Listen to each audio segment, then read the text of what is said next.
Okay NFRS भनेको के हो नेपाल फाइनेन्सियल रिपोर्टिङ स्ट्यान्डर्ड है हामीले हिजो अस्तिसम्म चाहिँ क्लासिफाइडवाला ब्यालेन्स सिट गरेको जसले चाहिँ कम्पनीज एक्टले दिएको फर्मेटमा काम गरेको थियो सुरुमा मल्टी इन्कम स्टेटमेन्ट बनायो सेकेन्डमा चाहिँ क्लासिफाइड ब्यालेन्स सिट बनायो वर्ड के थियो क्लासिफाइड ब्यालेन्स सिट थियो भने अब चाहिँ हामीले बनाउँछौँ नेपाल फाइनेन्सियल रिपोर्टिङ स्ट्यान्डर्डले दिएको फर्मेटमा काम गर्ने हो जहाँ चाहिँ मल्टी इन्कम स्टेटमेन्ट भन्दैनौँ अब के भन्छौँ statement of profit and loss त्यतापट्टि पनि मैले इन्कम स्टेटमेन्ट भन्दाखेरि ट्रेडिङ र पिएलको आइटम हाल है भन्थ्यो किन ट्रेडिङ र पिएलको आइटम हाल भन्थ्यो यहाँ पनि त्यही हो स्टेटमेन्ट अफ प्रफिट एन्ड लसमा ट्रेडिङ र पिएलकै आइटम हाल्ने हो तर हेरि फरक भइसक्यो यहाँ चाहिँ के भयो statement of profit and loss भनेको ट्रेडिङ र पिएल नै हाल्ने हो अनि त्यसपछि चाहिँ के बनाउँछौँ हामी अब ब्यालेन्स सिट बनाउँदैनौँ के बनाउँछौँ statement of financial position position भनेको के हो मेरो सम्पत्ति पोजिसन कति छ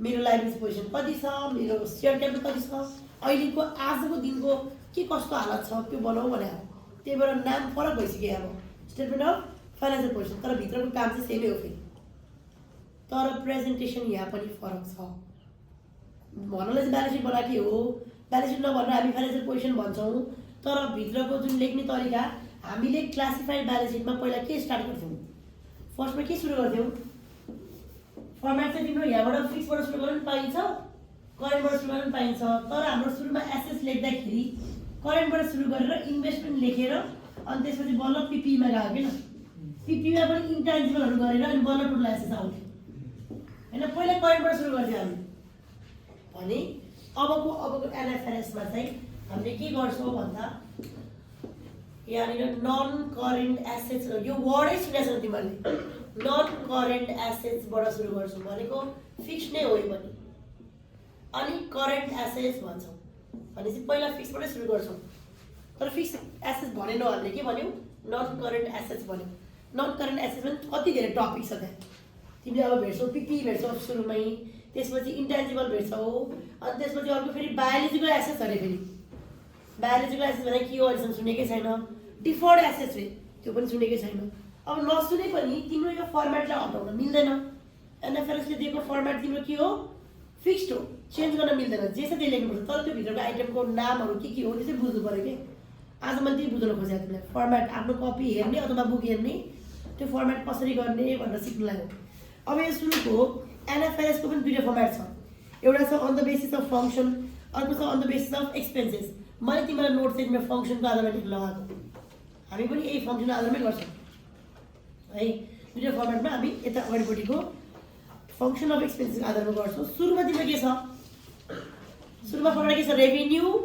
फ्रम अपरेसन भने सेल्स नै हो गर्ने तरिका सेम हो अब वर्डिङ फरक छ भन्दा चाहिँ मैले लेखेँ हुन्छ बुकमा सेल्स भनेर लेख रेभिन्यू फ्रम अपरेसनमा सेल्स प्लस सर्भिस लेख हाम्रो अहिले यो कलेजमै चाहिँ सर्भिस दिन्छ सर्भिस इन्कम हुन्छ त्यहाँ उत्पादन गरेर जस्तै बिस्कुट बनाउँछ त्यो कम्पनीले बिस्कुट बनाउनुले चाहिँ के छ प्रोडक्ट बेच्छ नि त प्रोडक्ट बेच्ने कम्पनीको कमाइ चाहिँ सेल्स रेभिन्यू हुन्छ हामी यस्तो कलेजहरूको चाहिँ के हुन्छ सर्भिस रेभिन्यू हुन्छ क्या हो दुवै रेभिन्यू हो कि सेल्सबाट आएको हुनु पऱ्यो कि सर्भिसबाट आएको हुनु पऱ्यो त्यही भएर रेभिन्यू फ्रम अपरेसन भने क्वेसनमा कहिले सेल्स दिएर हुनसक्छ कहिले सर्भिस दिएर हुनसक्छ त्यो दुवै ल्याएर जोडेर राख्ने है अनि सेकेन्डमा मैले फाइनेन्सियल स्टेटमेन्टको इन्कम स्टेटमेन्टमा चाहिँ कस्ट अफ गुड्स सोल्ड भन्थेँ भने आज चाहिँ के भन्नु पऱ्यो कस्ट अफ सेल्स त्यो कस्ट अफ गुड्स सोल्ड नै हो कस्ट अफ गुड्स सोल्डमा हामी के गर्थ्यौँ ओपनिङ स्टक पर्चेज वेजेस क्यारिएज लेख्थ्यौँ नि अनि लेस क्लोज स्टक गर्थ्यौँ नि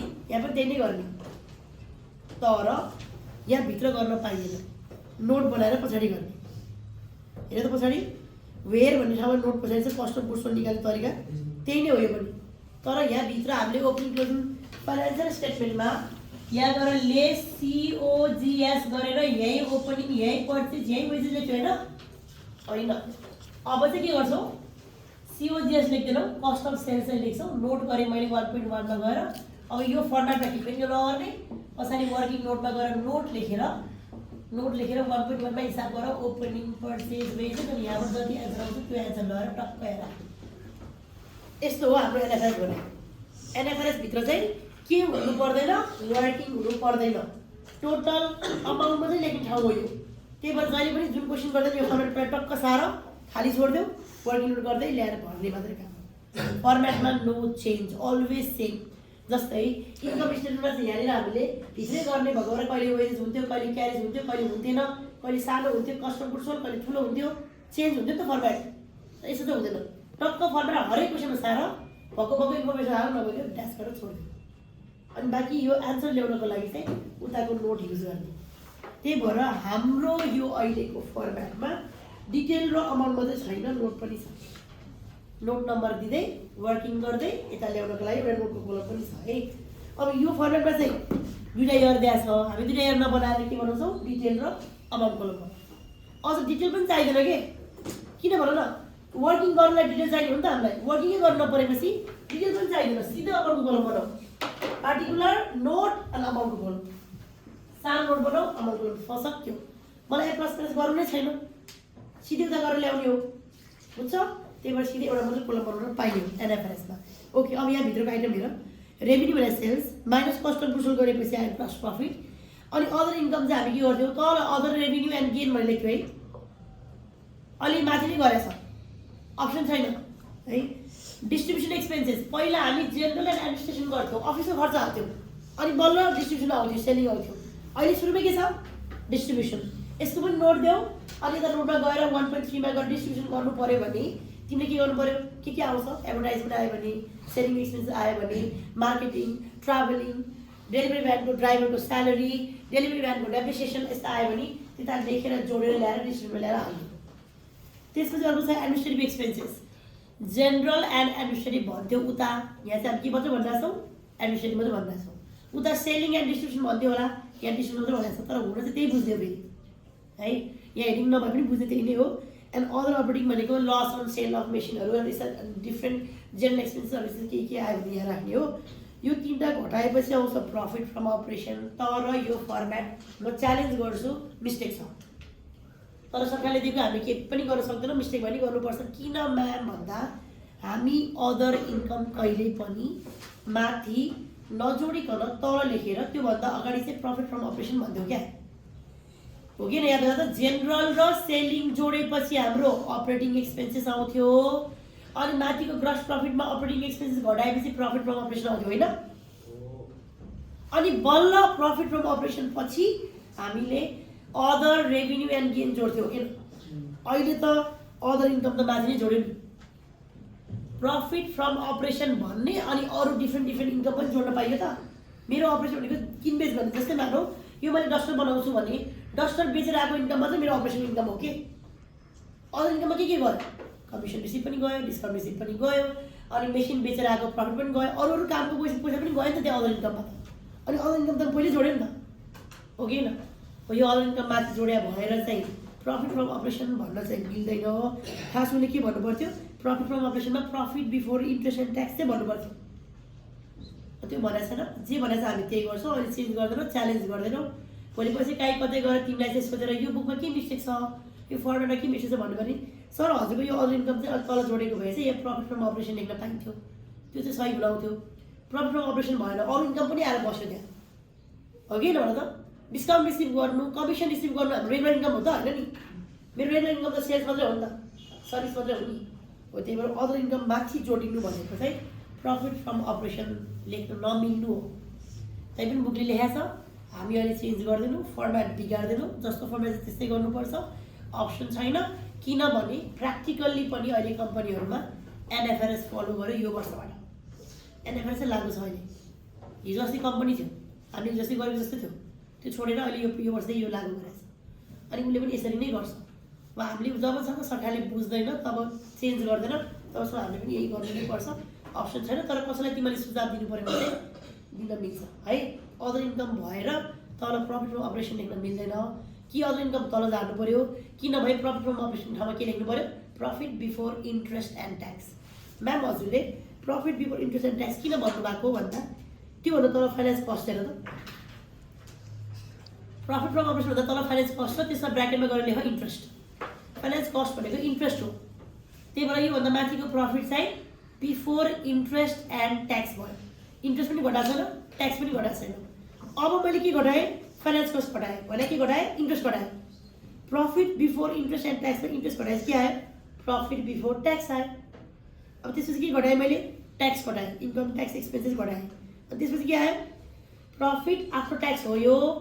तर यो आफ्टर ट्याक्सलाई के वर्ड दियो उसले, प्रॉफिट फ्रम कन्टिन्युइङ बिजनेस है। अब यो पनि कन्सेप्ट छ है, फ्रम कन्टिन्युइङ बिजनेस भनेको के हो म्याम भन्दा, मानव अहिले चौधरी सिजीले के धेरै काम गर्छ त, एउटा चौचो पनि बनाउँछ वाइवाई, अर्को फ्रिज पनि बनाउँछ, बाइक पनि बनाउँछ, कार पनि बनाउँछ हो। अब यो कार बनाएको बिजनेस चाहिँ घाटामा गयो, छोडिदियो यो बिजनेसलाई, यसलाई के भन्छ डिस्कन्टिन्यू। यिनीहरू कन्टिन्यू हो, चलिरहेको बिजनेसबाट आएको रहेछ प्रफिट फ्रम कन्टिन्यू। अनि सबै तिनटै जोड्न मिल्यो किनभने एउटै ग्रुप हो यो।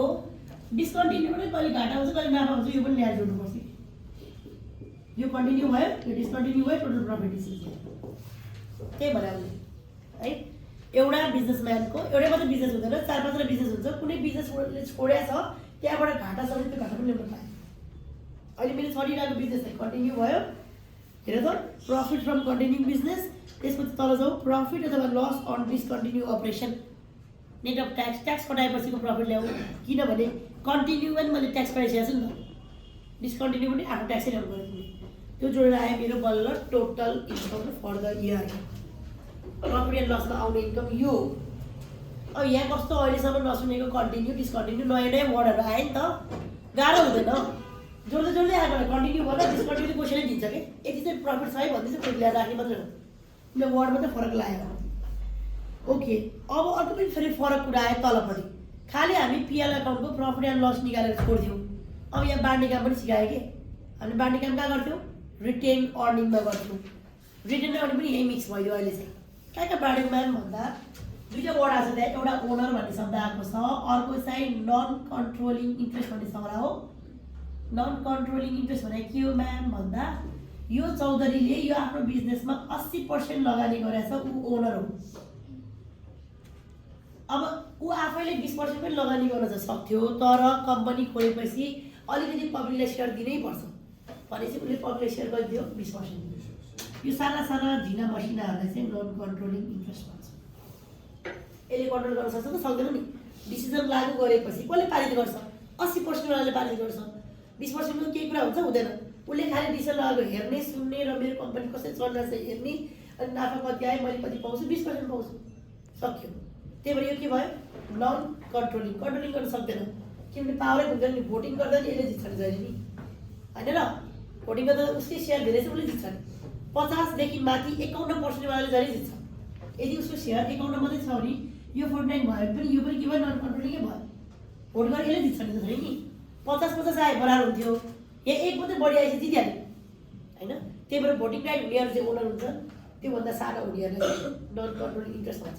अब यहाँको नेट इन्कमलाई बाँड्ने हो कि, नेट इन्कमलाई यहाँ बाँड, यसलाई 80% प्रफिट दियो, यसलाई 20% प्रफिट दियो।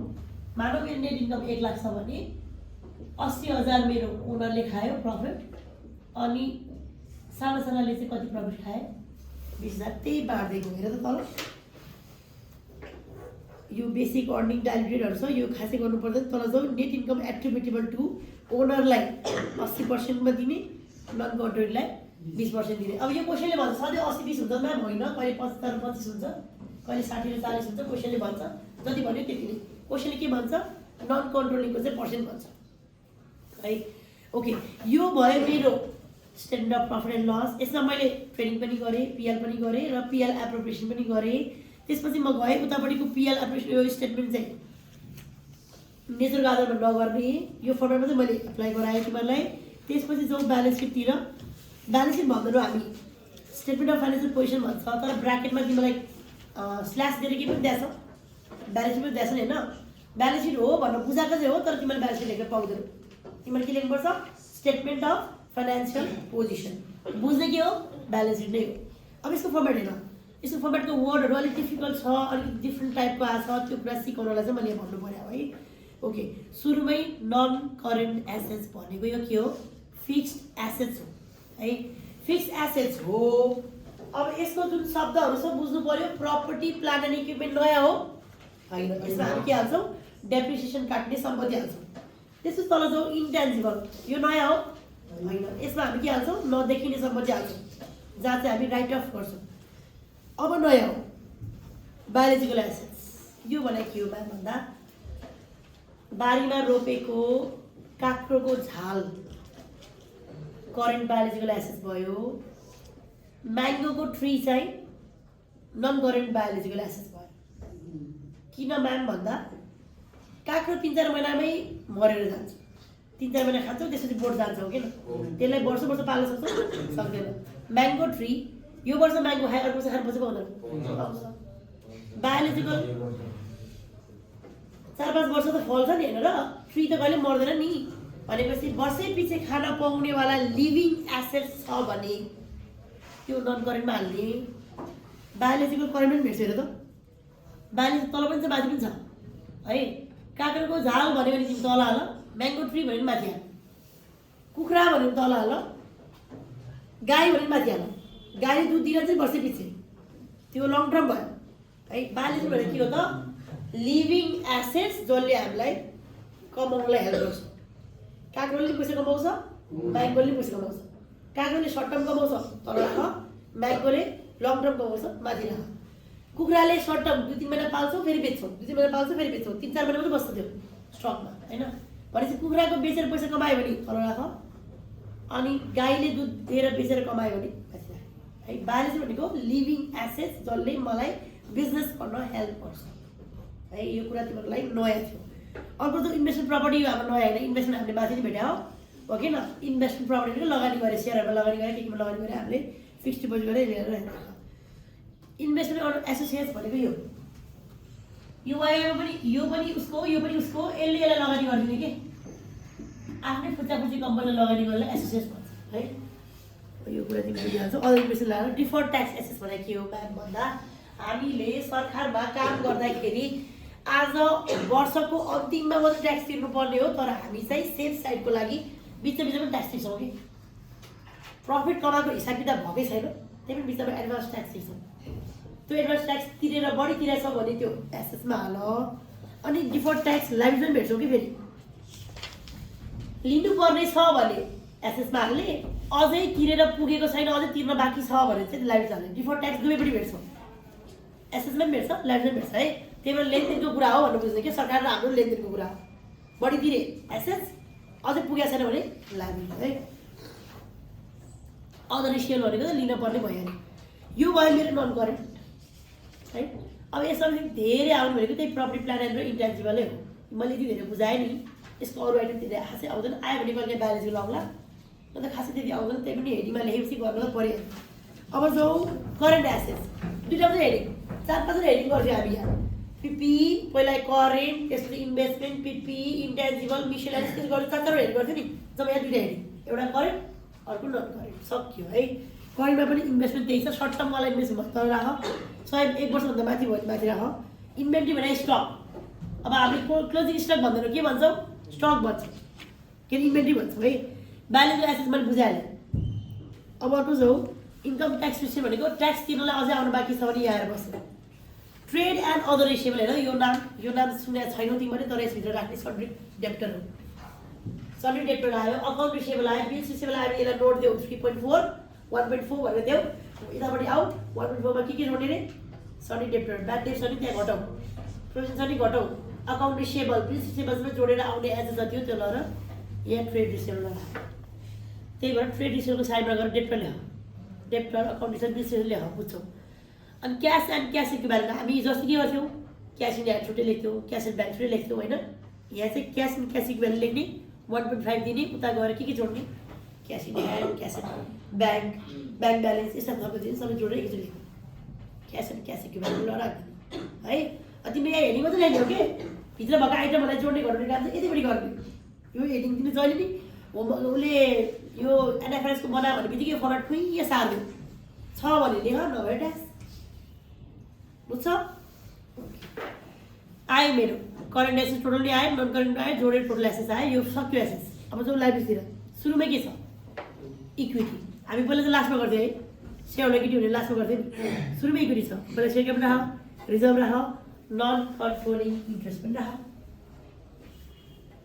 मेरो सेयर टोटल 1 लाख, मानौ 5 लाख सेयर छ भने 2 लाख उसको भयो, अनि अघि कमाएको प्रफिट 20,000 भयो, टोटल 2,20,000 राख्नु पऱ्यो है उसको सेयर पनि उसको यो नाफा पनि जोडेर राख्नु पऱ्यो नन करेन्टमा अनि जो यो सक्यो इक्विटी अब नन करेन्ट लाइबिलिटीमा के पऱ्यो लङ टर्म लाइबिलिटी सेक्योर लोनको आइटम राख ब्याङ्क लोन डिभेन्चर मोर्गेज लोनहरू है त्यो राख्ने हो तर यहाँ पनि हेडिङ छ लोन एन्ड बोरोइङमा डिभेन्चरहरू राख्नु पऱ्यो इम्प्लोइ बेनिफिट भनेको के हो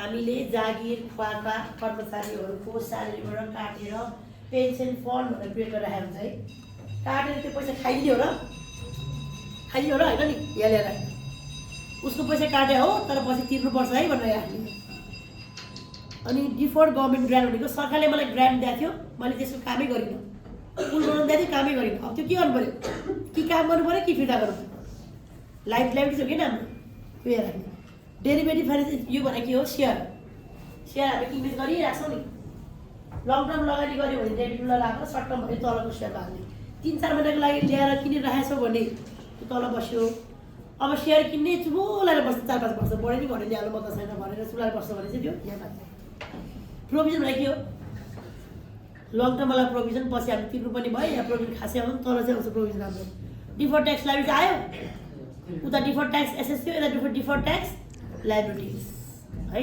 लिनुपर्ने भयो उता राख तिर्नु पनि भयो हेर करेन्ट लाइबिलिटी जाउँ लोन एन्ड बोरोइङ 3 महिनावाला लोन छ भने हेर ट्रेड एन्ड अदर पेबलमा ब्राकेटमा गरेर लेख सन्डी क्रेडिटर अघि माथि डेप्टर भनेको थिएँ यहाँ क्रेडिटर राख सन्डी creditor bills payable account payable ID यहाँ जोडेर लेख्ने इन्कम ट्याक्स लाइबिलिटी ट्याक्स तिर्न बाँकी छ सर्ट टर्मवाला छ भने राख्ने इम्प्लोइ बेनिफिट पनि सर्ट टर्म आज काम नगरेको 3-4 महिना पनि छोडेर गयो भने इम्प्लोइ बेनिफिट यहाँ राख्ने प्रोभिजन भनेको के हो provision for tax propose dividend होइन त्यस्तोवाला बढाएर यहाँ राख्ने डेरिभेटिभ फाइनेन्स लाइबिलिटी अघि डेरिभेटिभ सेयरको किनबेच गरेर लिन पाउने छ भने माथि राख्नु तिर्न पर्ने छ यहाँ राख्ने लाइबिलिटी डाइरेक्ट विथ द एसएस क्लासिफाइड हेल्ड फर सेल हामीले सम्पत्ति किन्छौँ 3-4 महिनाको लागि बेच्नलाई त्यो बेच्नु पर्दाखेरि तिर्नुपर्ने दायित्व छ नि यहाँ होइन मैले जग्गा किनेँ नि त्यो खास फिक्स लाइबिलिटी हो नि के फिक्स एसेट हो नि हाम्रो होइन जग्गा त तर अहिले अरू जग्गा किने चाहिँ 3 महिनामै बेच्न किने हो है त्यो चाहिँ के हो बिजनेस गर्न किने हो कि राख्नलाई किने होइन त्यो तिम्रो प्रफिट लागेर एकपल्ट राख्ने ल अब यो दुईवटा जोडेपछि आयो तिम्रो टोटल लाइबिलिटी बराबर यसरी हामीले हिसाब किताब गर्छौँ है त हाम्रो ब्यालेन्स सिट बुझ्छ ल थ्याङ्क यू